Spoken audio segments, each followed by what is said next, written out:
My name is Olivia Sterling. I'm 28 years old. 13 years ago, on a stormy October night, my father looked me straight in the eye and said, "Get out. I don't need a sick daughter like you." I was 15, drenched from the rain, with nowhere to go. The reason? My younger sister told a lie. A calculated, deliberate lie, one my parents believed without hesitation. And just like that, I was erased from their lives.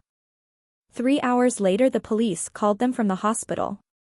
I'd been hit by a car. When my father walked into the hospital room and saw who was sitting beside my bed, his hands began to shake. You can't be here. How did you?" The woman at my bedside was Dr. Eleanor Smith, one of the most respected professors in the state. She had found me lying on the side of the road and saved my life. That night changed everything. Last month, I stood on stage at my sister's graduation ceremony as the keynote speaker. My parents had no idea I would be there. Before I tell you what happened when they saw me, take a moment to like and subscribe, but only if you're genuinely enjoying this story. I'd also love to know where you're watching from and what time it is there, so feel free to drop a comment below. Now let me take you back to where it all began. I learned early on that in our house, Madison's tears were always louder than my achievements. When I was 11, I won first place at the regional science fair.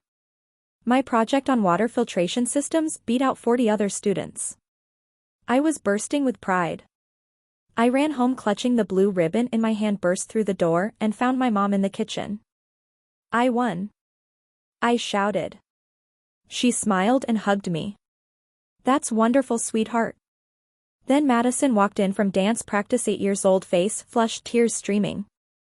I messed up my pirouette. Everyone laughed at me. Mom's arms fell away from me. She knelt down and pulled Madison close. "Oh baby, it's okay. You'll do better next time." I stood there holding my ribbon. No one asked to see it. That became the pattern. Madison needed more attention. Madison was sensitive. Madison required careful handling. I learned to celebrate quietly, to need less, to take up less space. By the time I was 14, I stopped showing them my report cards. Straight A's couldn't compete with Madison's B- drama. When I was accepted into a prestigious summer science camp, I was thrilled. A full scholarship. 2 weeks studying environmental science alongside real researchers. Dad barely looked up from his phone. "That's nice, Olivia." Madison immediately burst into tears. "Why does she get to go away? That's not fair." Mom squeezed Madison's shoulder. "Olivia, maybe you could skip it this year. Your sister needs." "I need you here," Madison finished. "I didn't go to the camp. They said it was about family unity. About being understanding. About being the bigger person. So I learned to be small. Quiet. Undemanding. But the breaking point was coming. I just didn't know it would arrive with a storm. The lies started small. Madison, 12 years old by then, would borrow my things without asking. When I mentioned it, always gentlish, deny it outright. "I never touched your sweater." Even when it was sitting on her bed, Mom would sigh.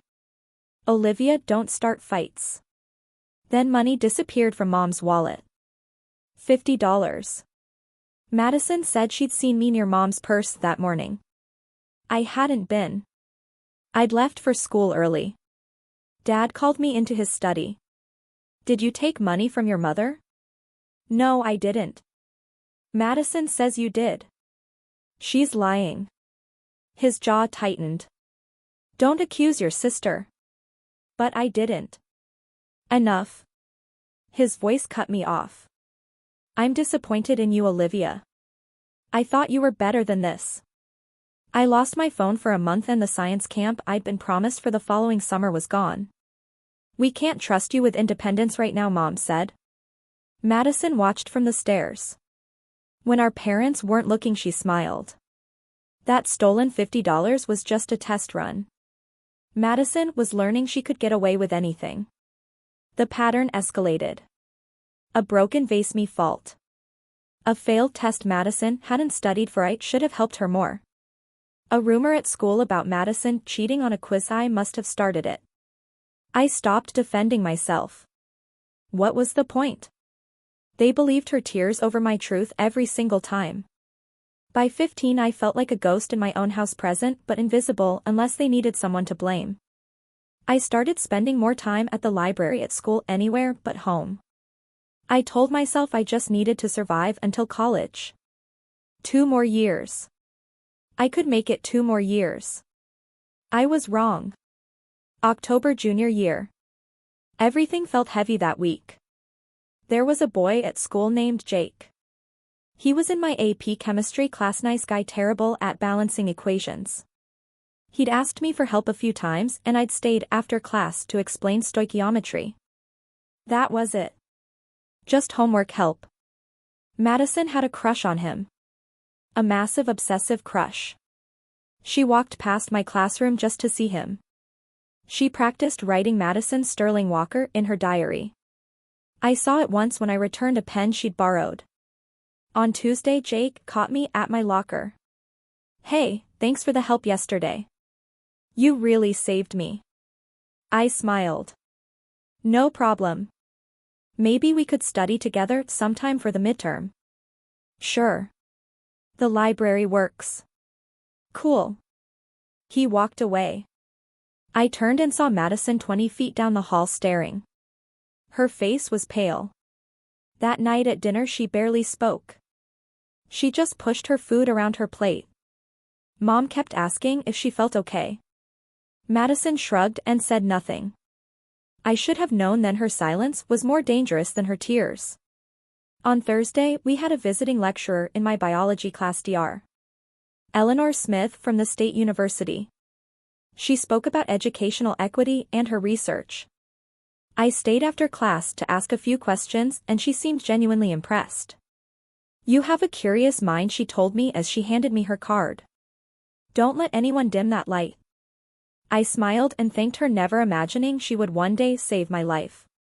A week later, on Friday, the storm warnings began. A big one was coming.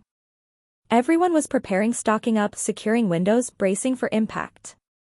Madison still wasn't speaking to me. After dinner I went to my room and started my English homework. Outside the wind howled, rain pounding against the windows, the kind of storm that makes you grateful to be indoors. Around 8 o'clock I heard crying downstairs. "Madison." Loud heaving sobs. I froze, pen in hand, and listened. Mom's voice drifted up the stairs, soft and soothing. "Sweetheart, what's wrong? Talk to me." More sobbing. I waited, my heart racing. Maybe she'd twisted her ankle. Maybe she'd failed another test. "Olivia." Dad's voice cut through the house, sharp and angry. "Get down here. Now." My stomach dropped. I walked downstairs slowly, each step heavier than the last. Madison was curled up on the couch, her face buried in Mom's shoulder while Mom stroked her hair. Dad stood by the fireplace, arms crossed, his face flushed with anger. "What's going on?" I asked. Madison lifted her head. Her eyes were swollen, tears streaming down her face. She looked at me and for just a split second, less than a second, saw something behind those tears. Something cold. Then it was gone. "Tell her what you told us," Dad said, his voice icy. Madison's lip trembled. "Why do you hate me so much?" "What?" I stepped closer. "I don't hate you." "Then why?" She sobbed harder. "Why have you been spreading rumors about me at school?" My mind went blank. What rumors? About Jake? About cheating on a quiz? About me being a liar? The room seemed to tilt. "Madison, I started." "Don't," Mom said quietly. "Just don't." I didn't even know what she meant yet, but I was about to find out, and it would cost me everything. "I didn't spread any rumors," I said, my voice shaking. "I don't know what you're talking about." Madison pulled out her phone, her hands trembling. "Then explain this." She showed Mom a screenshot, a group chat filled with cruel messages about Madison. Things I would never say. Vicious, humiliating lies. But there it was. My name. My profile picture. I didn't write those, I said desperately. Someone's using my account. Stop. Dad's voice cracked like thunder. Just stop lying. I'm not. And Jake Madison whispered. You knew I liked him. But you've been flirting with him, trying to make me look stupid. He asked me for help with chemistry. That's all.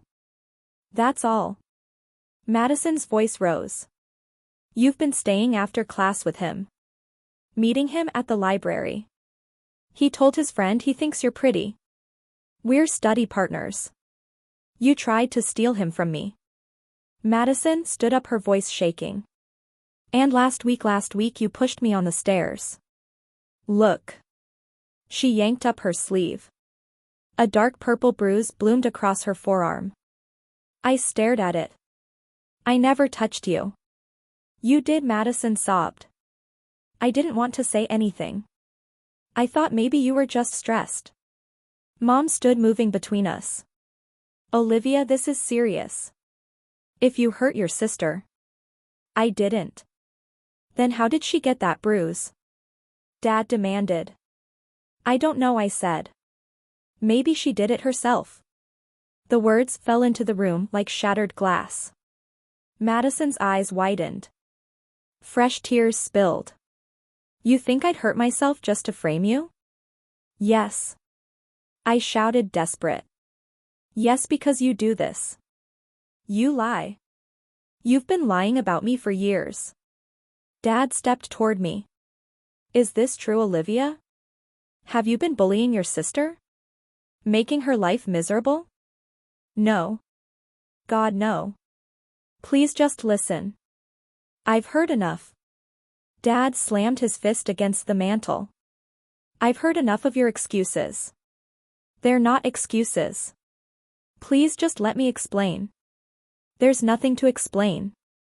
Mom's voice was quiet, heavy with disappointment. I thought we raised you better than this. Madison sobbed into her hands, the perfect picture of a victim. I looked at her. Really looked at her. And for one brief moment she looked back. She wasn't crying anymore. Her eyes were dry. Calculating. You're lying, I whispered. I'm not, she said calmly, her voice steady. You are. She's lying, I said, turning to Dad. Please, you have to believe me. I would never hurt her. I would never spread rumors. She's doing this because she's jealous. Because Jake doesn't like her. Dad's voice went cold.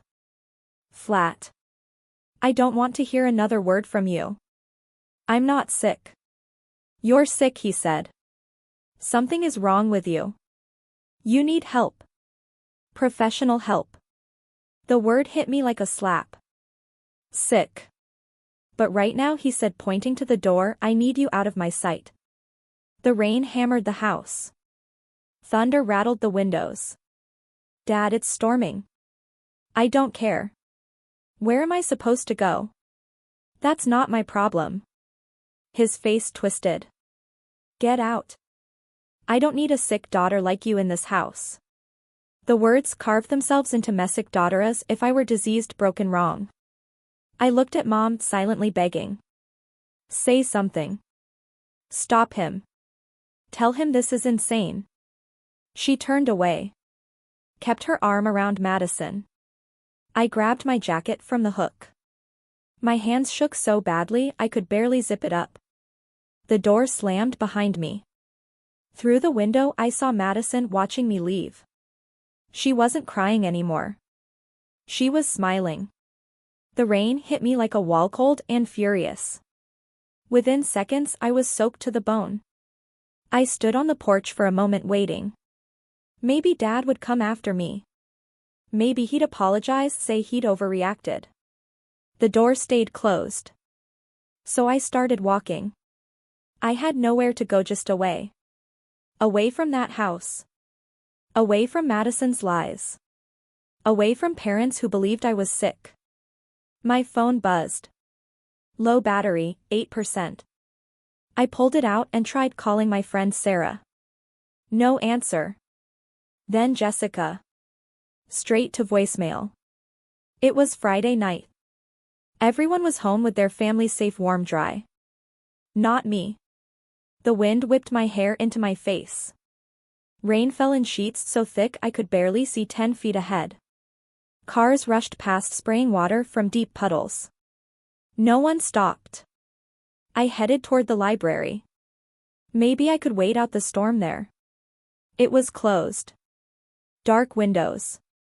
Locked doors. The bus station was 2 miles away. If I could make it there, I could sit inside, stay warm, figure out what to do. So I kept walking. Every step felt heavier than the last. My shoes were flooded water, squelching with each step. My jacket clung to my skin. I was so cold my teeth chattered. Thunder cracked overhead. Lightning split the sky. I thought about turning back, about knocking on the door, begging to be let inside. But the look on Dad's face came back to me. The disgust in his eyes. Sick daughter. Maybe he was right. Maybe something really was wrong with me. Why else would my own family choose Madison over me every single time? The bus station was still a mile away. The rain grew heavier. The wind stronger. I didn't see the headlights until it was almost too late. I was crossing an intersection. The light was green, I am sure it was green, but the rain was blinding, the wind screaming, and everything was chaos. The car came out of nowhere. Bright headlights. A blaring horn. Tires screeching. I tried to jump back. I wasn't fast enough. The impact hurled me sideways. I felt my body slam against the hood, then crash onto the pavement.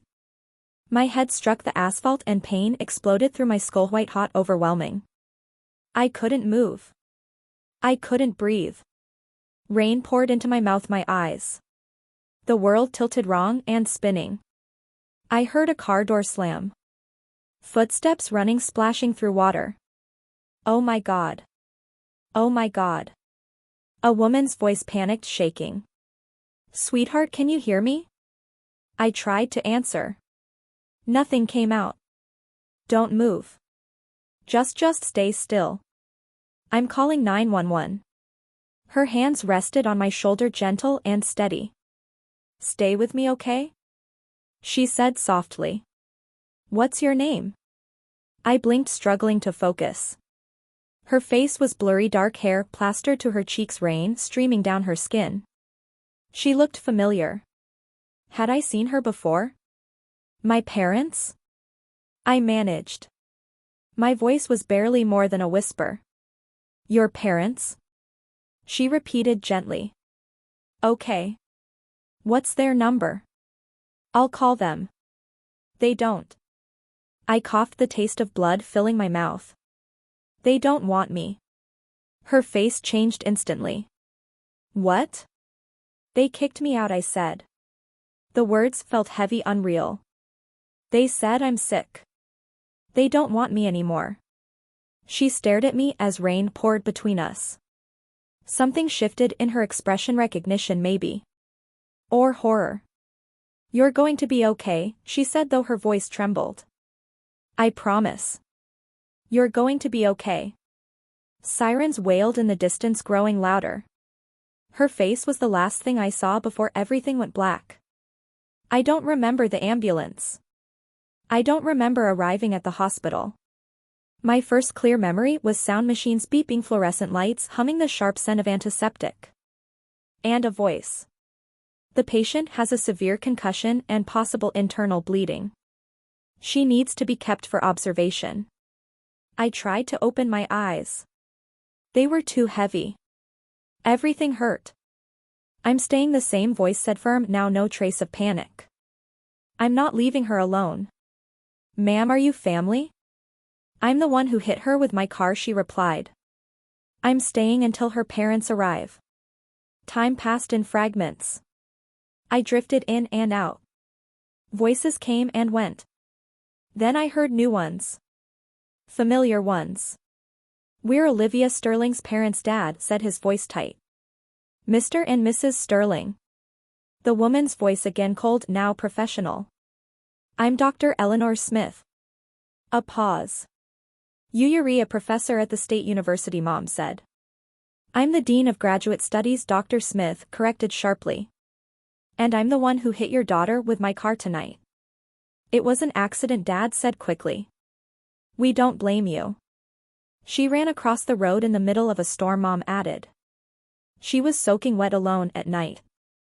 Dr. Smith's voice rose. She is 15 years old. Why was she out there? Silence. Mr. Sterling, she said, I asked you a question. There was a family situation, Dad said finally. A discipline issue.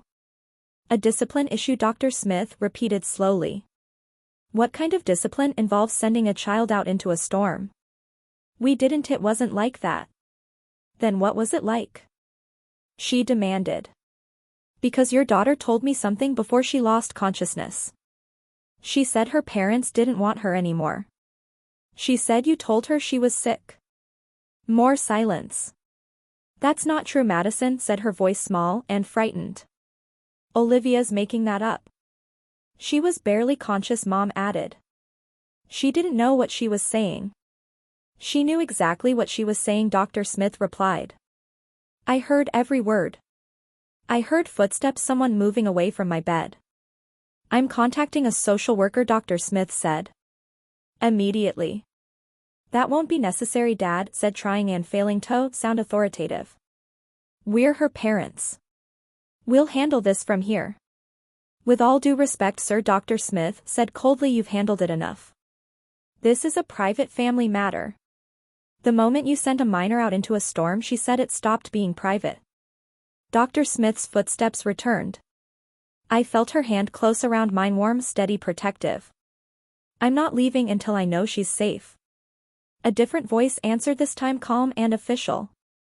A police officer. Mr. Sterling, we need to ask you some questions. We haven't done anything wrong, Mom said, though her voice trembled. Your daughter was struck by a vehicle at 11 p.m. during a major storm, the officer replied. She's 15 years old. We need to understand why she wasn't at home. I tried to open my eyes. Managed a weak flutter.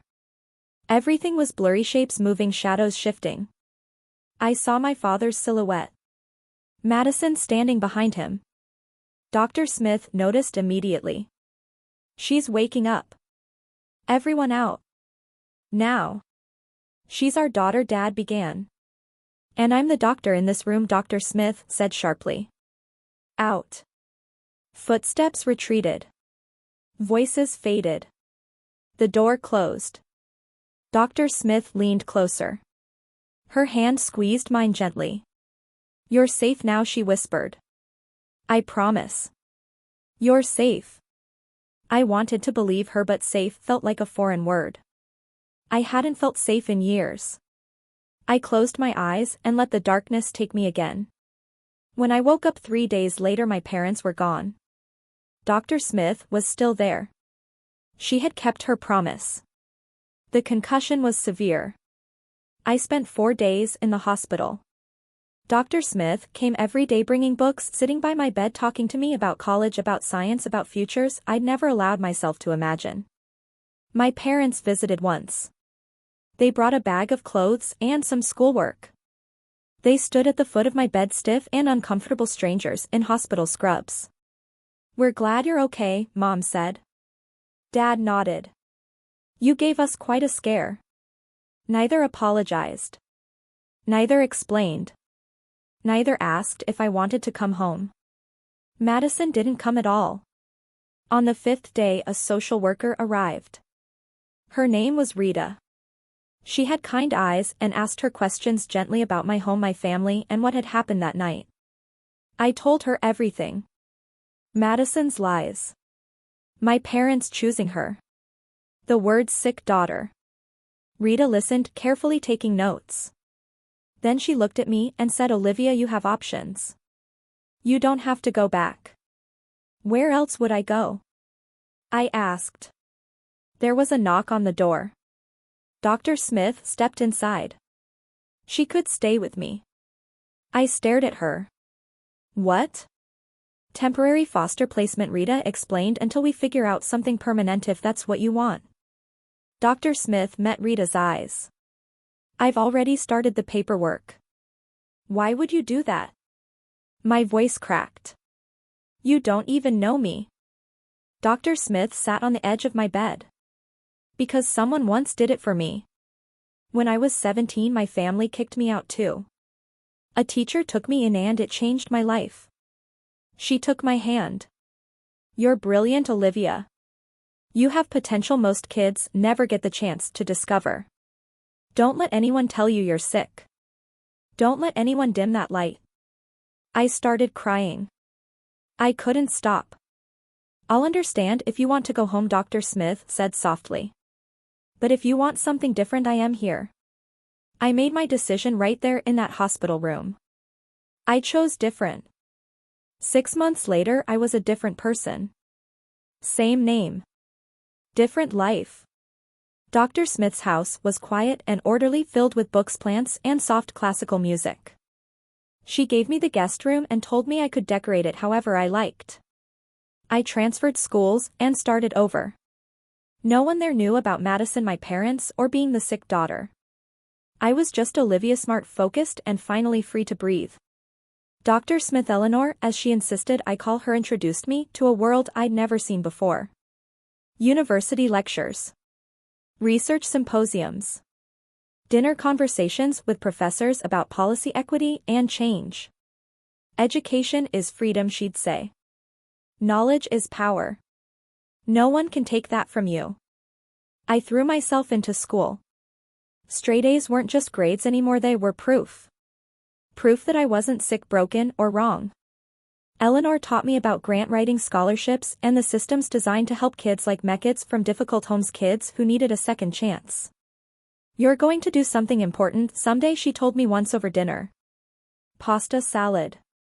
Ordinary. Safe. Sometimes I thought about my old family. I wondered if Madison ever told the truth. If my father ever regretted his words. If my mother ever stood up for me. But mostly I didn't think about them at all. Through mutual friends I heard bits and pieces. Madison was doing fine, still the golden child, still the center of attention. My parents had removed every photo of me from the house as if I'd never existed. Good, I thought. Let them erase me. I was building something better. By my senior year I had a plan. College. A major in education policy. I wanted to build systems that helped kids who fell through the cracks, kids whose families failed them. I was going to turn my pain into purpose. College passed in a blur of late-night study sessions and slowly learning how to trust again. I earned a full scholarship to a prestigious university. Eleanor's recommendation letter was glowing. I majored in education policy and social justice with a minor in psychology. I wanted to understand systems, why some kids got help while others disappeared into cracks wide enough to swallow them whole. During the summers, the first interned with nonprofits, grant writing organizations, and youth advocacy groups. I learned how funding worked, how programs were built, how to turn empathy into action. I graduated summa cum laude. Eleanor cried at my graduation ceremony. I'm so proud of you, she whispered. So incredibly proud. I was hired immediately as a research coordinator in a university education department, Eleanor's university, actually. Different building. Professional distance. Still connected. At 25 I had an idea. A scholarship program for students from difficult family situations, kids who had been kicked out, abused, or neglected.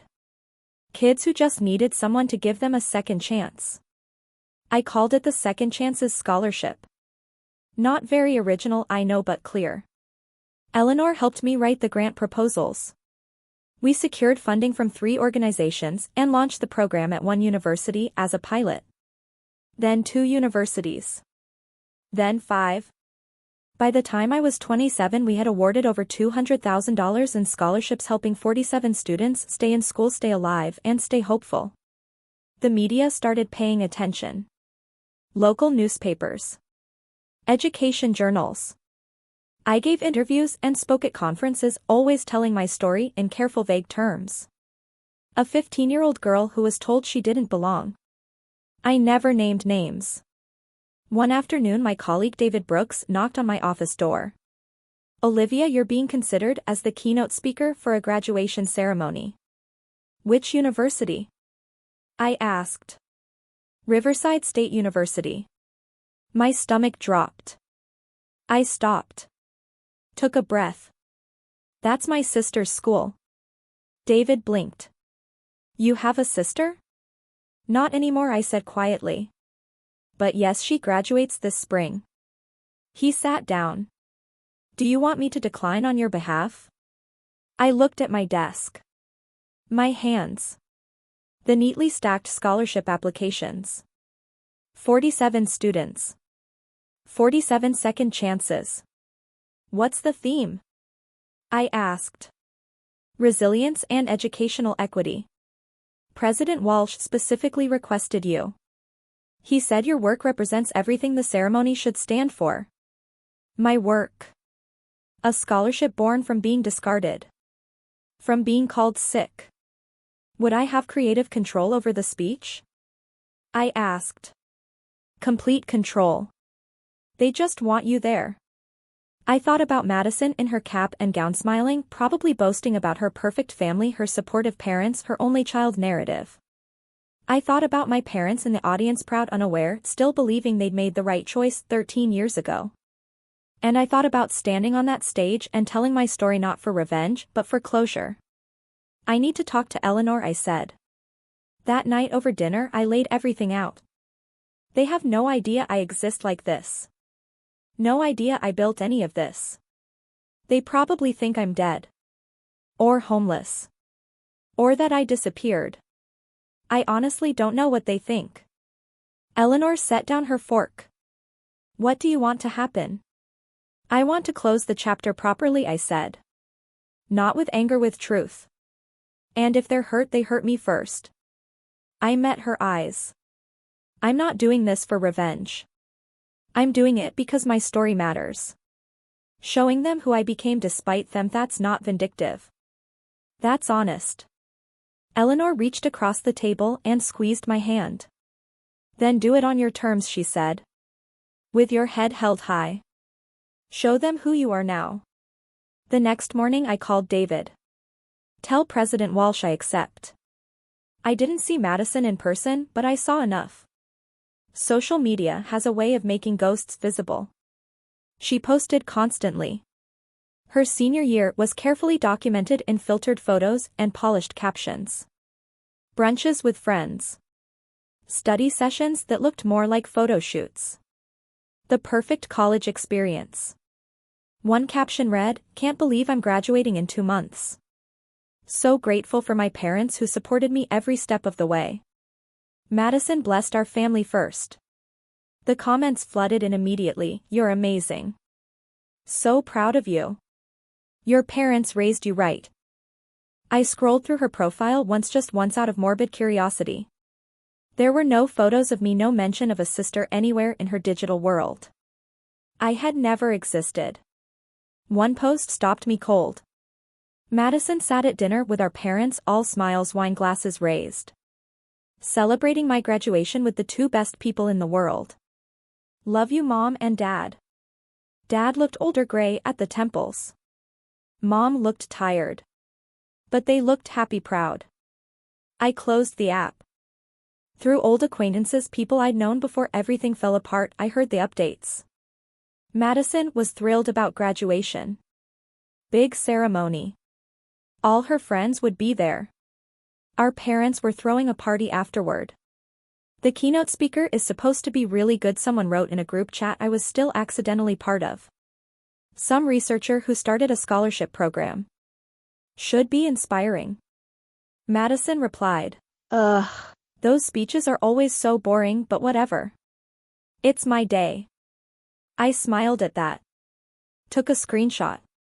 Saved it, not for revenge, just as proof. Proof that she had no idea. No clue what was coming. I wondered if she'd recognize me. 13 years is a long time. I had changed, grown, become someone else entirely. I guess we'd find out. I wrote my speech over 2 weeks, drafting, revising, cutting, adding. I read it aloud to Eleanor at least a dozen times. Don't mention names, she advised. Tell the story. Let people connect the dots themselves. The speech opened with statistics, educational inequities, students lost in systemic cracks. Then it shifted quietly to something personal. At 15, I was told I didn't belong. That something was wrong with me. That I was too broken to keep. I practiced in front of the mirror, watching my face stay calm, composed, professional. But someone saw potential instead of problems. Someone gave me a second chance. And that changed everything. No tears. No anger. Just facts. Just truth. David handled the logistics, parking, credentials, my name printed in the program, Olivia Sterling, director of the Second Chances Scholarship Program. The night before the ceremony I couldn't sleep. I lay staring at the ceiling, thinking about Madison, about my father's voice saying sick daughter, about my mother turning away. I asked myself if I was doing this for the right reasons. A soft knock. Eleanor came in with tea, sat on the edge of my bed like she had so many times before. Second thoughts? She asked. Just thoughts.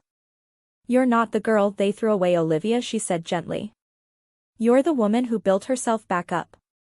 Remember that tomorrow. I sipped the tea, chamomile honey. Will you be there? I asked. Front row. Always. Morning came too fast. I dressed carefully. A navy suit, professional, confident, understated. I fastened Eleanor's grandmother's pearl necklace around my neck. She had insisted I borrow it. In the mirror, I looked confident, accomplished, nothing like the soaked 15-year-old who had once been told she was sick and unwanted. I was ready. The campus was beautiful. Old brick buildings, manicured lawns, students in caps and gowns everywhere. Families posed for photos, laughter echoed across the quad, and the air buzzed with possibility. I arrived early and met President Walsh in his office. He was warm and enthusiastic. Ms. Sterling, we're honored to have you. Your work is extraordinary. Thank you, sir, I replied. I hope the students feel inspired. David walked me to the auditorium. Backstage was controlled chaos, faculty adjusting their robes, staff testing microphones, graduates peeking through curtains at the sea of filling seats. I glanced at the program and scanned the list of names. There it was. Third row.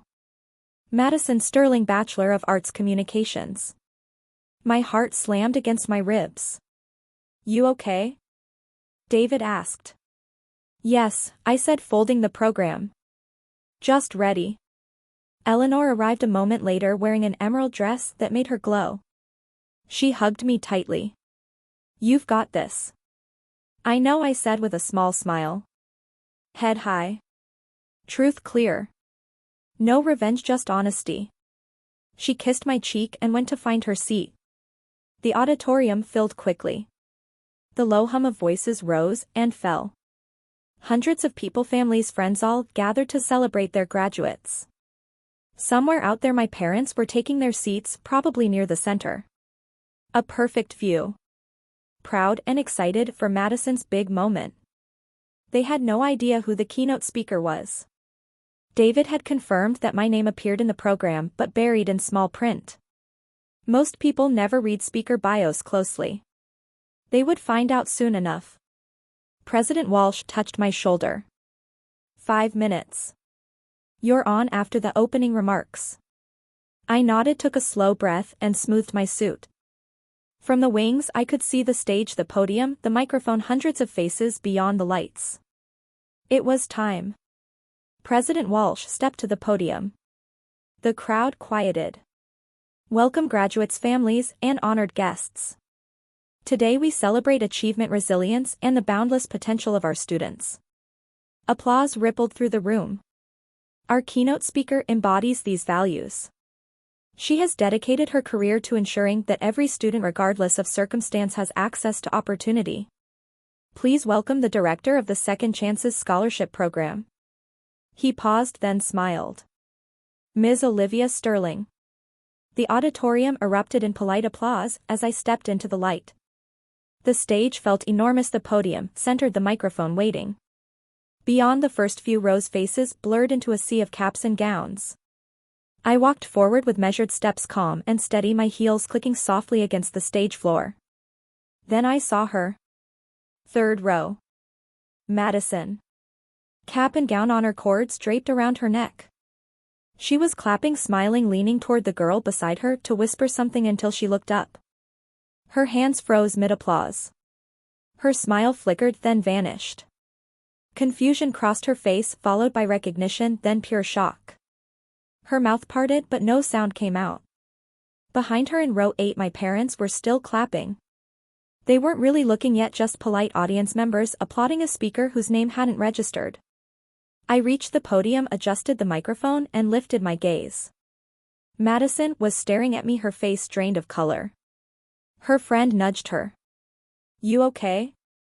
Eleanor sat in the front row, stage right. She gave me a small, steady nod. I wrapped my hands around the edges of the podium. "Good morning." "Thank you, President Walsh, for that generous introduction." My voice carried clearly across the auditorium, strong, even. Dad's head snapped up. I saw him lean forward, squinting, trying to place the voice. Mom's hand flew to her chest. I smiled. Professional. Warm. "It's an honor to be here today.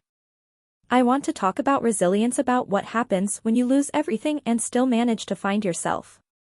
The room went quiet. "Let me tell you about a 15-year-old girl." I kept my tone steady, almost conversational. She was told she didn't belong. That something was fundamentally wrong with her. That she was too broken to keep. From the stage, I could see my mother's hand clamp around my father's arm. One night in the middle of a storm, she was sent away. Told to leave. Told she was no longer wanted. Uneasy whispers rippled through the audience. People shifted in their seats. She walked alone for hours. No phone. No money.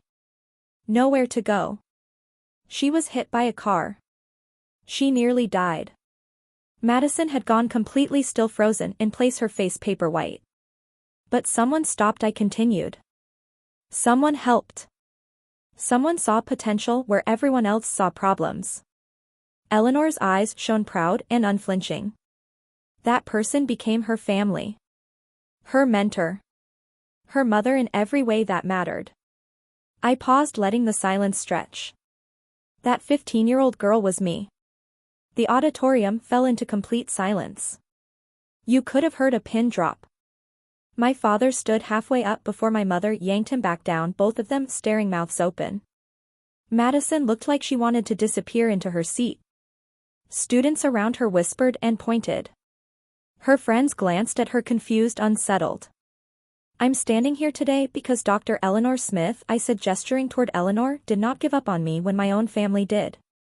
She taught me that rejection isn't the end." I met the crowd's gaze. "It's the beginning." The whispers spread like wildfire as I continued. The Second Chances Scholarship was born from that truth. It exists for students who've been told they're not enough, you've been dismissed, abandoned, cast aside. I looked directly at Madison, met her eyes. "Because being rejected doesn't define you," I said evenly. "What you do afterward does." Today that scholarship has helped 47 students. My voice remained calm and steady. "Students like the girl I used to be." A woman somewhere in the back whispered a little too loudly, "Is that really her family?" I didn't flinch. "I learned something important in the years after the storm," I continued. "Family isn't always biology. Sometimes it's choice. Sometimes it's the people who choose you when others walk away." Eleanor wiped at her eyes and smiled. "I learned that you don't need everyone to believe in you. You just need one person who sees past the surface, past the accusations, past the lies." Madison's face crumpled. She dropped her gaze, her shoulders trembling. Her friends had gone quiet now, staring at her, connecting the dots.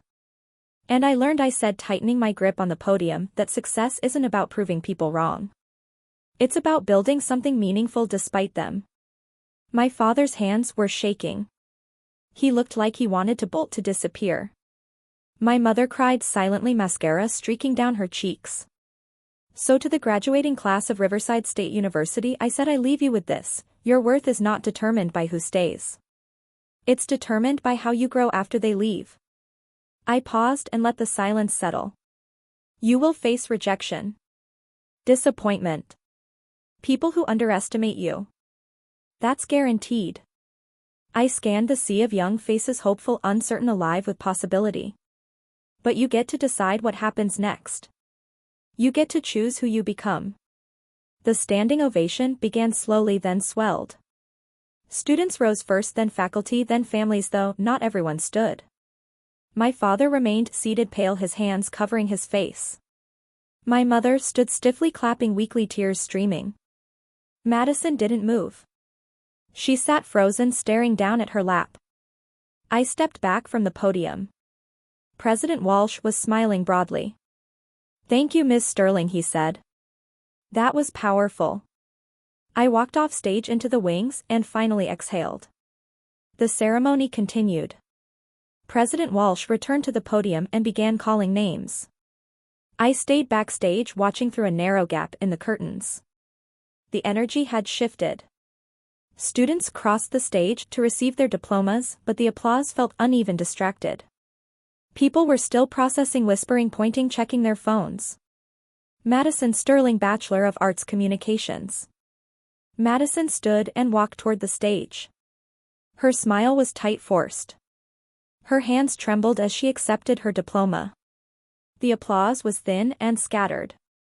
A few people clapped enthusiastically, probably her closest friends, but many didn't clap at all. They just watched. She hurried off the stage and disappeared into the crowd of graduates. I saw her friends huddled around her, speaking in urgent, hushed voices. Madison shook her head, trying to explain something, failing. My parents sat rigid in their seats, silent, unmoving, staring straight ahead. When the last name was called, President Walsh closed the ceremony. "Congratulations to the class of 2026. Caps flew. Cheers erupted. Families surged forward, laughing, crying, celebrating. I slipped out through a side door and found Eleanor waiting in the reception area outside the auditorium. "You did it," she said, pulling me into a tight hug. "I did." I exhaled. She pulled back and studied my face. "How do you feel?" I considered it for a moment. "Free." David appeared, still looking stunned. "Olivia, that was, wow." He hesitated. "I had no idea. About your family. Are you okay?" "I'm fine." He nodded, then lowered his voice. "They're asking to see you." "Who?" "Your parents. They're at the side entrance.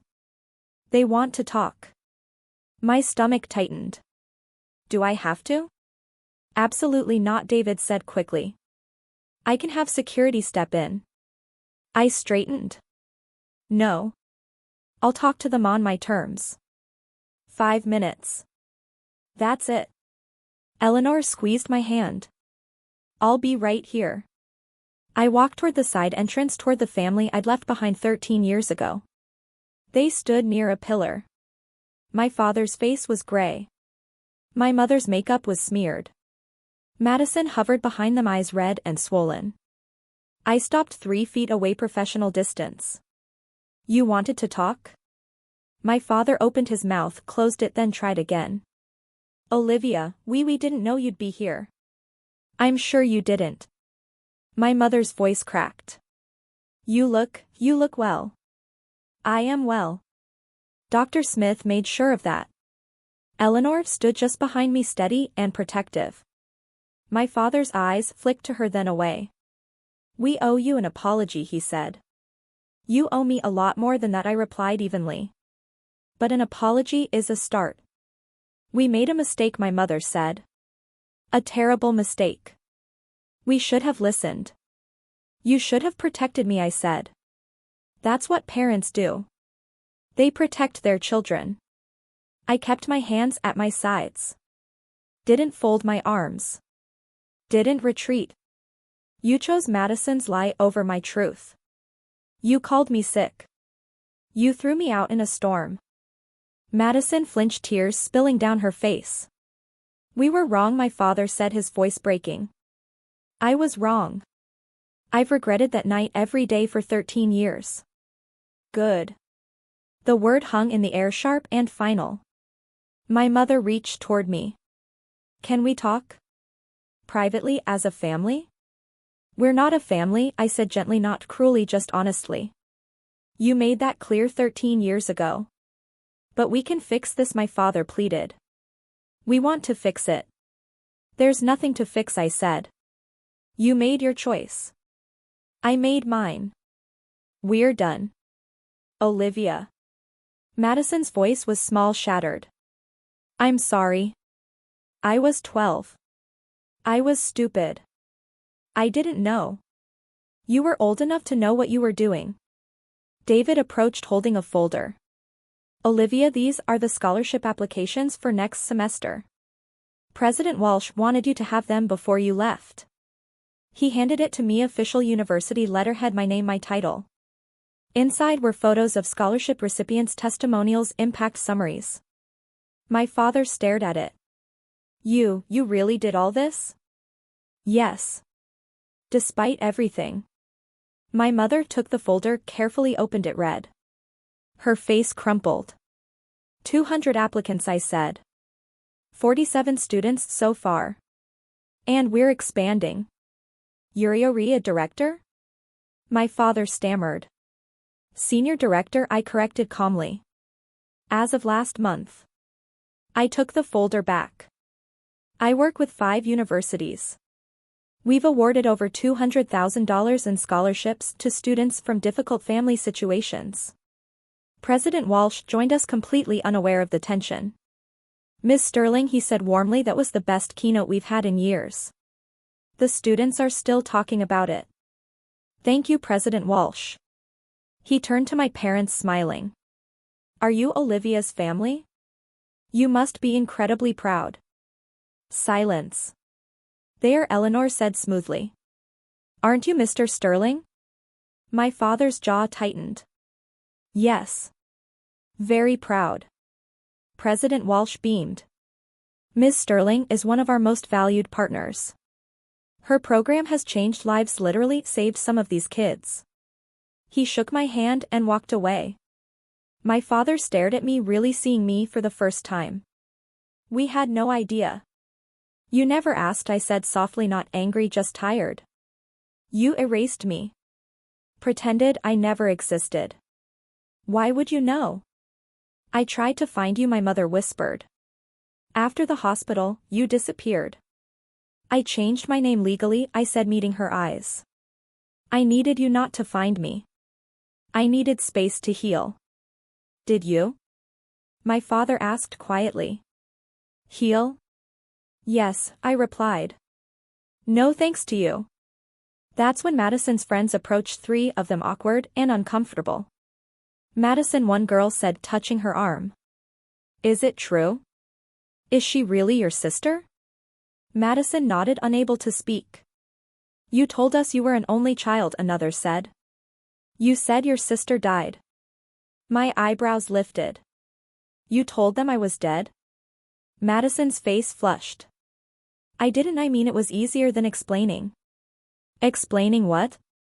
The first girl demanded. That your family kicked her out? That you lied about her? It wasn't like that. Then what was it like? The third girl asked, turning to me. I'm so sorry. I'm really sorry this happened to you. Thank you, I said quietly. They walked away, leaving Madison standing alone, watching them go. Madison, my mother began. Don't, Madison snapped. She looked at Miral, I looked at me. I wanted to tell them. I wanted to tell everyone the truth. But I was scared. Scared of what? That they'd hate me, she said, wiping her eyes. That everyone would. And they would have. I deserve it. I stepped closer. I don't hate you, I said calmly. I forgive you for my peace, not yours. Her face lifted, hopeful. But I don't want a relationship, I continued. I need you to respect that. Can't we just? No. Firm. Clear. You made choices for 13 years. Choices to keep lying. To keep me erased. That wasn't childhood confusion. That was who you became. Madison broke down. My mother pulled her into her arms. I turned to Eleanor. Can we go? She linked her arm through mine. Let's go home. We walked away. I didn't look back. Behind us I heard Madison crying. My father calling my name, weak, desperate. I kept walking. That moment, standing there watching Madison realize she couldn't lie her way out anymore, had been 13 years in the making. It was quiet, devastating, and final. If you've ever had to set boundaries with toxic family members, you understand how necessary that kind of ending can be. In the weeks that followed graduation, my phone wouldn't stop buzzing. Voicemails from my dad piled up. Please call me back. We need to talk. I'm so sorry.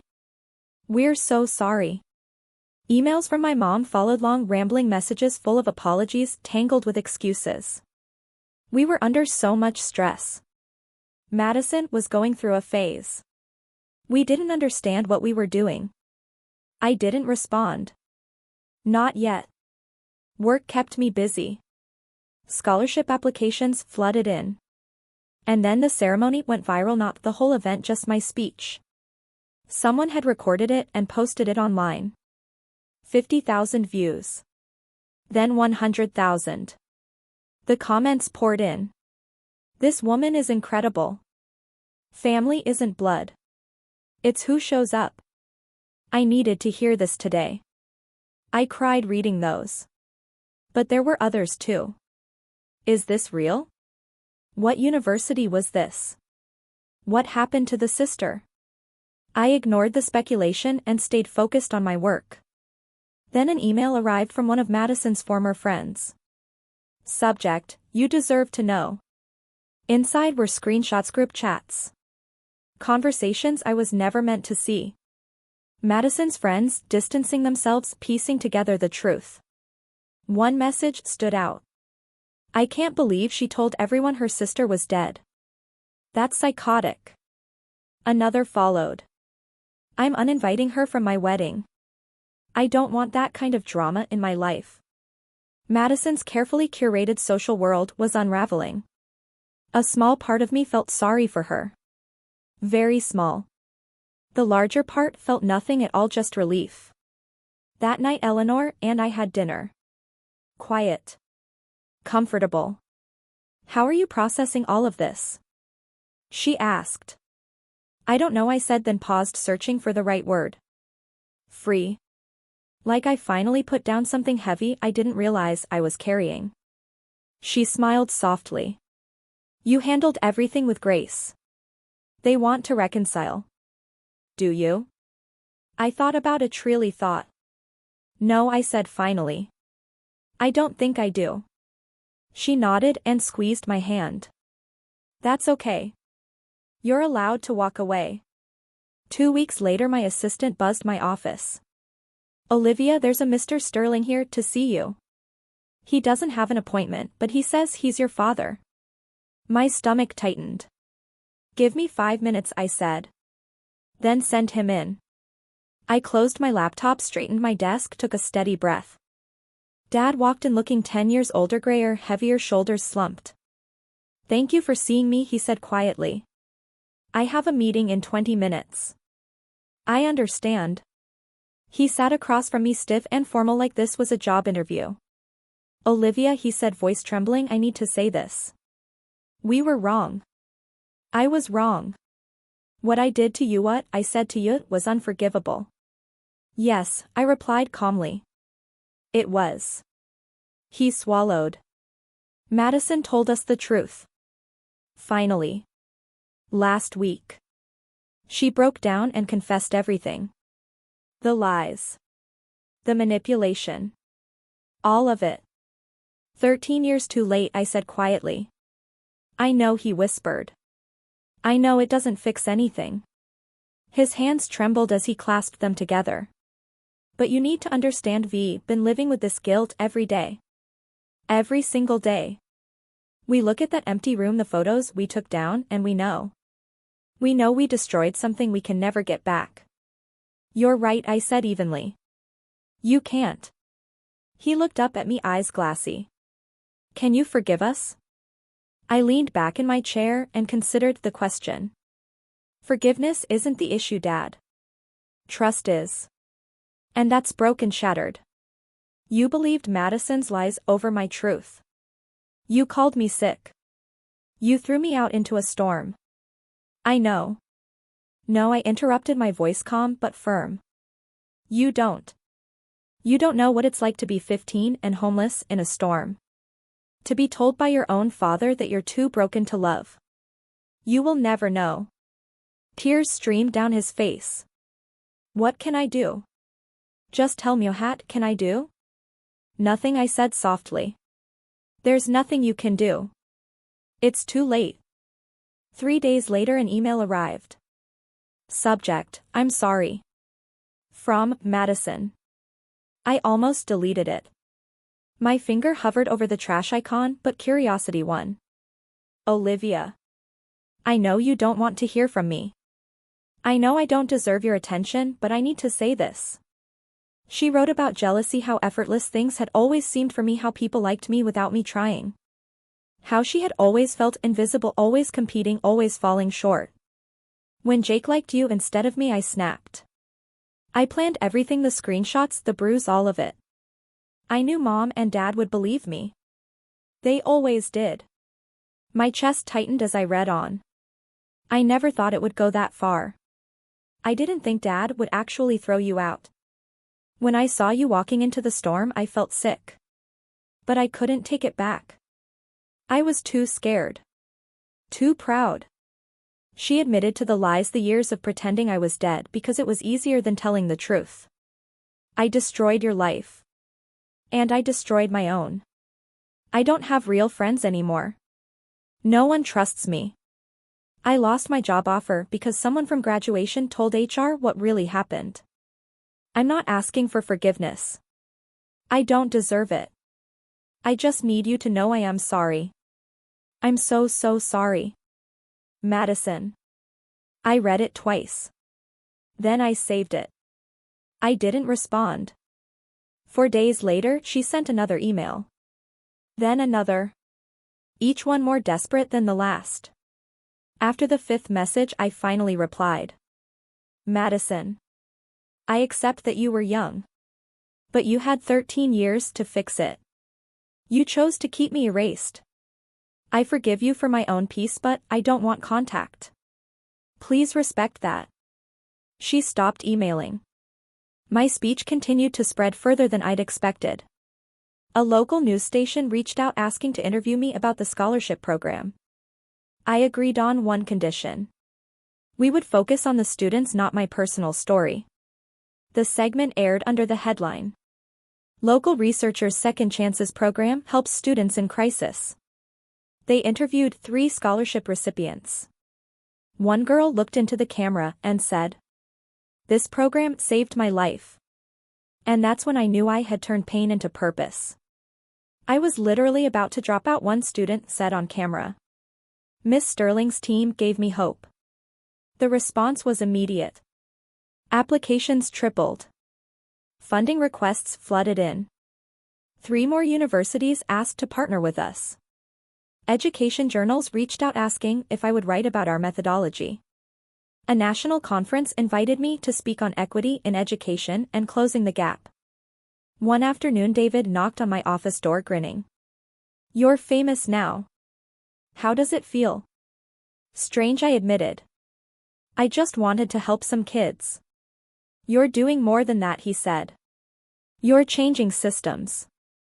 The State Board of Education sent an official commendation recognizing my outstanding contribution to educational equity. And through it all, I noticed the ripple effects. Madison's social media went silent.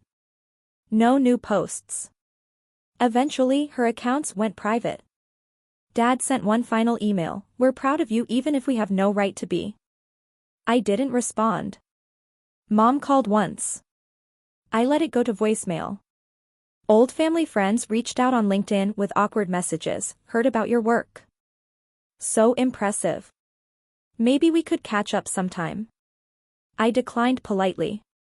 Meanwhile, Eleanor was accepted as a keynote speaker at a national conference. "Come with me," she said. "As my guest and my colleague." "I'd love to."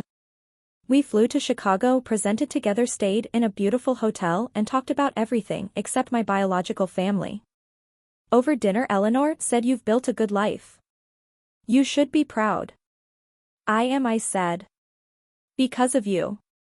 She shook her head. "No. I just gave you a chance.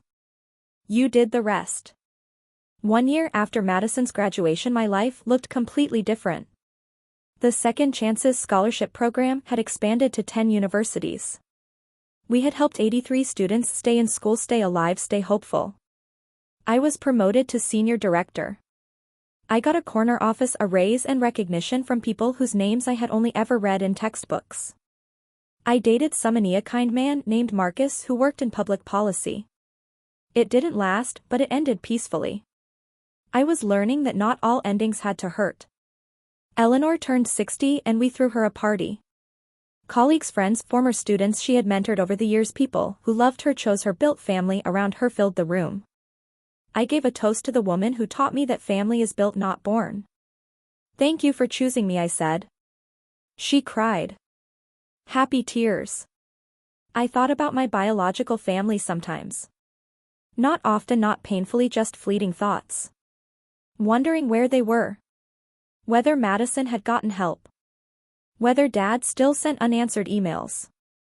That Christmas they sent a card. No return address. Just 3 names signed at the bottom. Richard. Patricia. Madison. No message. No explanation. I put it in a drawer.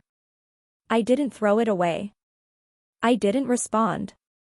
I simply let it exist. Later I spoke at another graduation, different university, different students, but the same message. Boundaries aren't walls. They're doors you control. Afterward, a young woman approached me. She was 20, her eyes filled with tears. "That was my story too," she said. "My family kicked me out when I was 16. I thought I was alone. And I knew in that moment that everything, every loss, every boundary, every hard choice had led me exactly where I was meant to be." "You're not alone," I told her. "You're surviving, and that is more than enough." She hugged me tightly. "Thank you." That evening I drove home to the house I shared with Eleanor, my real mother, and felt something I hadn't felt in years, complete peace. People often ask if I regret that night, the storm, the pain, the hospital. I don't. Because it led me here, to this life, this work, this family I chose. Not every story ends the way mine did. I know I was lucky. Dr. Eleanor Smith found me, chose me, saved me. Not everyone gets that. But everyone gets to set boundaries. Everyone gets to decide who has access to them. You don't owe toxic people your presence, not even if they're family. Especially if they're family. Forgiveness doesn't mean reconciliation. You can forgive someone for your own peace while still keeping them out of your life. Those ideas aren't contradictory. Sometimes they're both necessary. I learned that blood doesn't make a family. Choice does. Consistency does. Showing up does. Eleanor showed up every single day for 13 years. She earned the title of mom. My biological parents showed up once, failed, and never tried again. That tells you everything. I also learned that success isn't about proving people wrong. It's about building something meaningful despite them. The scholarship program wasn't revenge, it was purpose. It was turning pain into something that could help others. That's the difference. Revenge seeks to hurt. Purpose seeks to heal. Your worth isn't determined by who stays. It's defined by how you grow after they leave. Some people will always underestimate you, reject you, tell you you're too broken, too sick, too much, or not enough. That's their limitation, not yours. You get to decide what happens next. You get to choose who you become. I chose to become someone who helps kids like me kids who need a second chance, kids who deserve to know they're worth saving. That's my legacy. Not the family that discarded me, but the family I built afterward. So that's my story. The storm that nearly destroyed me became the catalyst for everything I built. I'm 28 now, the same age I was when I started telling you this story, but I feel older, wiser, whole. My parents' names are still in my phone. I haven't deleted them, but I haven't called either. They belong to my past, not my present, and definitely not my future. Madison sends me a message every few months. Short. Apologetic. Thinking of you. Hope you're well. I read them. I don't respond. Maybe someday I will. Maybe I won't. Either way, that choice is mine, and that's okay. Dr. Eleanor Smith is my mom now. Not Dr. Smith, just mom. She's the emergency contact on every form, the first person I call when something good happens, the one whose opinion truly matters. Blood didn't make her my mother. Choice did. 13 years of showing up, of believing in me, of loving me when I couldn't love myself. That's what family is. Every year on October 15, the anniversary of the storm, I drive past my old house. Not to punish myself, not to relive the pain, just to remember. I park across the street and look at the windows, the door, and I think about that girl. She survived being called sick. She survived being thrown away, being told she was too broken to love. And she didn't just survive, she thrived. If you're in a storm right now, metaphorical or real, know this: you can survive it. You can even thrive after it. Just because someone gives up on you doesn't mean you give up on yourself. Set your boundaries. Choose your family. Build your purpose. And never ever let anyone tell you that you're too sick, too broken, or too much. You are exactly enough. Thank you for listening. You matter. And thank you for staying with me until the end. If this story helped you in any way, please like and subscribe. Your support helps these stories reach others who need to hear them. If you'd like more stories like this, check the description below. I've linked similar videos there. Remember, you define your worth. Nobody else does. Take care of yourself. I'll see you in the next story.